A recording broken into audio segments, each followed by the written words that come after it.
Hello students, good morning. Chapter number 11 algebra की exercise 11.4 का जो क्वेश्चन नंबर 2 है वो हम आज करेंगे, जिसमें हमें क्या करना है तो change the following statements using expressions into the statements in ordinary language.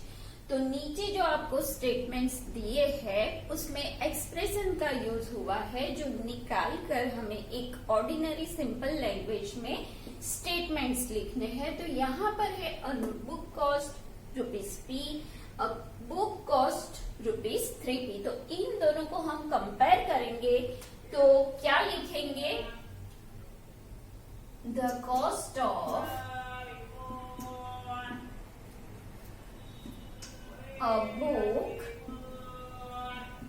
is 3 times that of the cost of a notebook.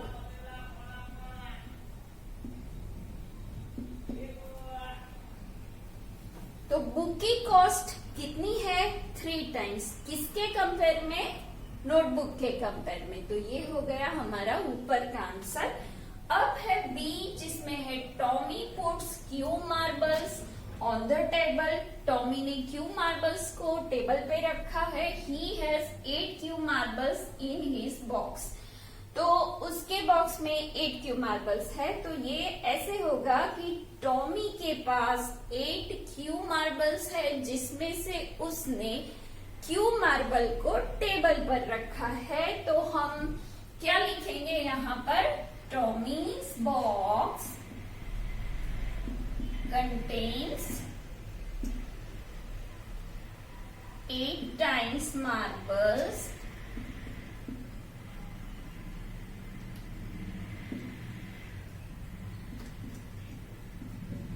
that he puts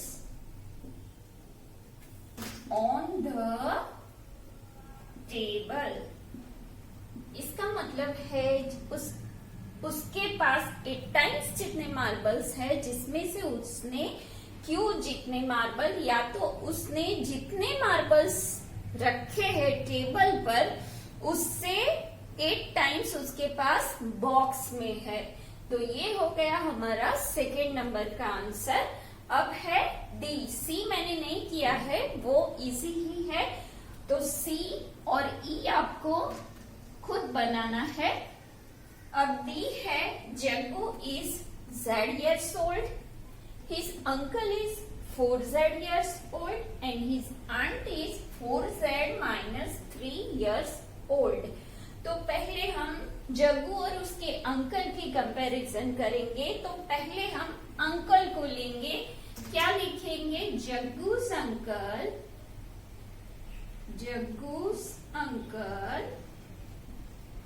is 4 times Elder या older than Jaggu and his aunt is क्या है? 4Z minus 3 है। 4Z क्या है? उसके uncle की as है। तो aunt is 3 years younger आएगा। aunt is 3 years younger than his uncle। तो इसका मतलब क्या हुआ? जग्गू के अंकल जग्गू से 4 टाइम्स एज में बड़े हैं और उसकी आंट उसके अंकल से 3 years छोटी है, younger than his uncle, 3 years younger। तो यहाँ पर हुआ 4Z minus 3। तो ऐसे भी आपको एग्जाम में मिलेगा, जब आपको एक्सप्रेशन वाले स्टेटमेंट दिए जाएंगे तो उसमें से आपको सिंपल लैंग्वेज में भी कन्वर्ट करना पड़ेगा। So now we are going to do question number 3. यहाँ पर आपको क्या दिया है? Given Munna's age to be x. Yes.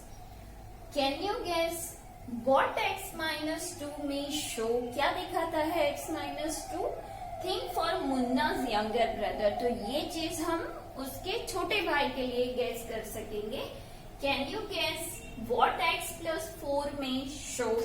x plus 4 क्या शो करता है? What 3x plus 7 may show?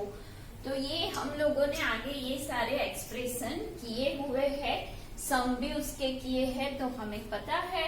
तो सबसे पहले हम क्या लिखेंगे? इफ Munna's age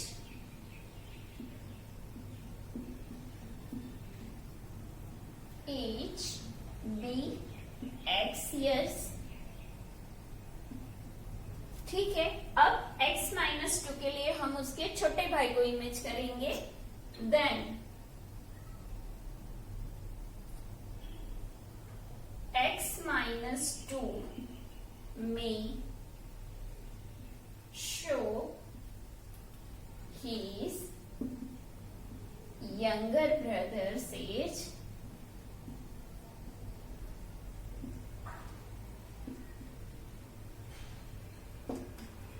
उसके बाद है x plus 4. तो वो उसके एल्डर ब्रदर के लिए होगा कि नहीं? ये जो है यंगर, उसमें माइनस आएगा और प्लस किस में आएगा? एल्डर में आएगा. x plus 4 में show his elder brother's age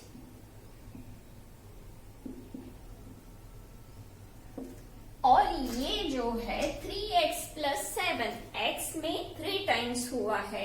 तो सपोज कि आप मान लो कि वो 10 इयर्स का है, तो मल्टीप्लाई बाय होगा 3, तो होगा 30, उसमें प्लस 7 करना है, तो कितनी मिलेगी? 37.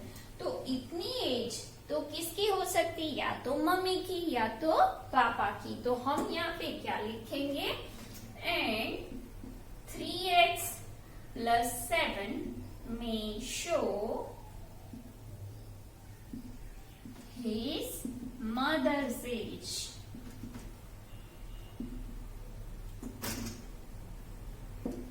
ठीक है ना? मदर्स या फादर्स एज ऐसे हमें इमेज करना है. तो वो कैसे करेंगे वो ही आप लोगों को यहाँ पूछा है. ऐसा ही आपको इसमें क्वेश्चन नंबर 3 में बी एंड सी दिया है.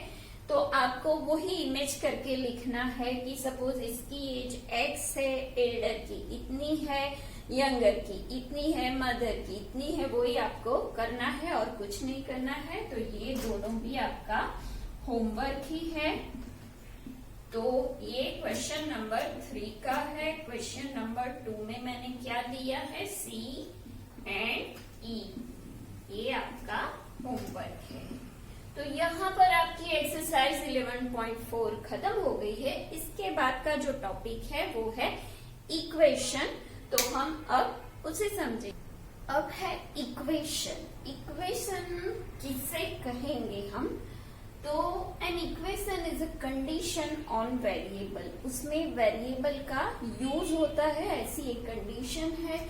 इट हैज वन और मोर वेरिएबल. उसमें ऐसा नहीं है कि एक ही वेरिएबल का यूज होता है, एक से ज्यादा वेरिएबल का भी यूज हम करते हैं. सपोज कि यहाँ पर मैंने लिया है 5x plus 4 is equal to 19. Equation की यही साइन है कि बीच में इक्वल टू साइन आए. इसका मतलब कि ये जो है वो हमारा इक्वेशन है. Is an equation having which variable? x variable. यहाँ कौन से वेरिएबल का यूज हुआ है? x. तो ये जो इक्वेशन है उसमें वेरिएबल क्या है? x है और इक्वालिटी साइन है, इसीलिए ये इक्वेशन है. ये बात आपको याद रखनी है. अगर बीच में ग्रेटर देन, लेस देन ऐसा कोई साइन आएगा तो वो इक्वेशन नहीं है. It has an equality sign जो कि ये है for certain value of the variable. Suppose कि वेरिएबल की आप कोई वैल्यू रखते हैं और वो वैल्यू रखने से दोनों को यहाँ सपोज 5x प्लस 4 मैंने लिया है इज इक्वल टू 19। तो यहाँ पर मैं 3 रखूंगी, 5 3 15 प्लस 4 इज इक्वल टू 19। तो यहाँ वेरिएबल x की जो प्राइस है मैंने 3 लगाई है और वो रखने से मुझे यहाँ पर दोनों तरफ मतलब यहाँ भी 19 यहाँ भी 19 LHS is equal to RHS होता है। तो इसका मतलब ये इक्वेशन सेटिस्फाई है। For certain value of the variable LHS is equal to RHS, then we say that the equation is satisfied. अगर x वेरिएबल की वैल्यू रखने से LHS और RHS, LHS मतलब left hand side and right hand side, right. तो आपकी left और right दोनों सेम आंसर करती है तो वो इक्वेशन सेटिस्फाइड है, ये याद रखना है। The value of a variable in an equation which satisfies the equation is called a solution of equation। मतलब कि जब इक्वेशन सेटिस्फाई होता है तो जो हमने वेरिएबल की वैल्यू रखी है उसे हम क्या कहते हैं, सॉल्यूशन ऑफ इक्वेशन। ओके, तो यहाँ पर मैंने एग्जांपल ये लिया है 3x minus 2 is equal to 10 if x is equal to 4। यहाँ x की वैल्यू 4 है। अब हमें x की वैल्यू ये इक्वेशन में पुट करनी है, तो मैंने लिखा है then put the value of x in equation. तो यहाँ पर ये इक्वेशन है और x की वैल्यू क्या है, 4 है, जो कि मैंने इन दोनों के बीच मल्टीप्लीकेशन है। तो 3 multiply by 4 as it is minus 2 is equal to 10। अब इसका आंसर क्या होगा, 3 4 12 minus 2 is equal to 10, then 12 minus 2 is equal to 10। तो लेफ्ट एंड राइट दोनों सेम साइड है, दोनों की वैल्यू सेम है। So LHS is equal to RHS। So x is equal to 4 is the solution of equation. जब दोनों side का आंसर सेम आता है तो जो वेरिएबल की वैल्यू है वो इक्वेशन का सॉल्यूशन है। तो इक्वेशन जो है वो बहुत इजी, अलजेब्रा का सबसे इजी टॉपिक है जिसे आप थोड़ा शांति से करना। तो अगर आपको पूछे कि इसमें से इक्वेशन क्या है तो उसके लिए आपको कौन सी बात ध्यान में रखनी है कि उसमें वेरिएबल है, अगर है तो ठीक है, और दूसरी बात कौन सी कि दो इक्वेशन में बीच में साइन इक्वलिटी साइन लगा है कि नहीं, अगर है तो ही वो इक्वेशन है, ग्रेटर और लेस देन साइन है तो वो इक्वेशन नहीं है। यही बात आपकी एक्सरसाइज 11.5 में जो फर्स्ट सम है वो है। So now we are going to do exercise 11.5। अब यहाँ पर क्वेश्चन नंबर 1 है, उसमें आपको यहाँ पर इक्वेशन दिए है, तो इक्वेशन है कि नहीं वो बताना है आपको। तो इक्वेशन के लिए कौन सी 2 कंडीशन होनी चाहिए, एक तो उसमें वेरिएबल है या नहीं और दूसरी उसमें इक्वलिटी साइन है कि नहीं। अगर है तो इक्वेशन है, अदरवाइज वो इक्वेशन नहीं है। तो यहाँ पर ये एक है वो इक्वेशन है because it has a variable x and also and equality sign. तो यहाँ पर हम लोग लिखेंगे A is an equation because it has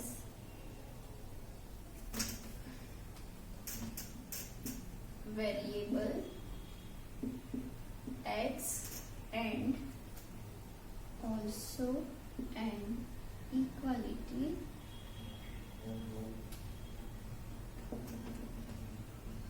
sign. अब है b, तो यहाँ पर देखो t minus 7 is greater than 5। यहाँ पर इक्वालिटी साइन नहीं है तो ये इक्वेशन नहीं है। यहाँ पर वेरिएबल है लेकिन दूसरी कंडीशन यहाँ पर सेटिस्फाई नहीं होती है, तो हम लिखेंगे B is not an equation because it does not have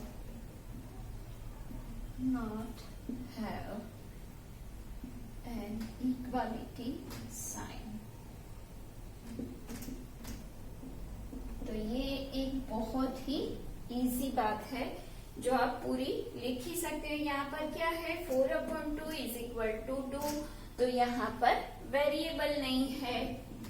C is not an equation because it does not have a variable। यहाँ पर वेरिएबल नहीं है। अभी डी देखो 7 × 3 - 19 इज इक्वल टू 8, पूरे नंबर्स है, वेरिएबल नहीं है तो इक्वेशन नहीं है। तो D is not an equation, ऊपर का ही सेम आंसर आएगा बिकॉज इट डज नॉट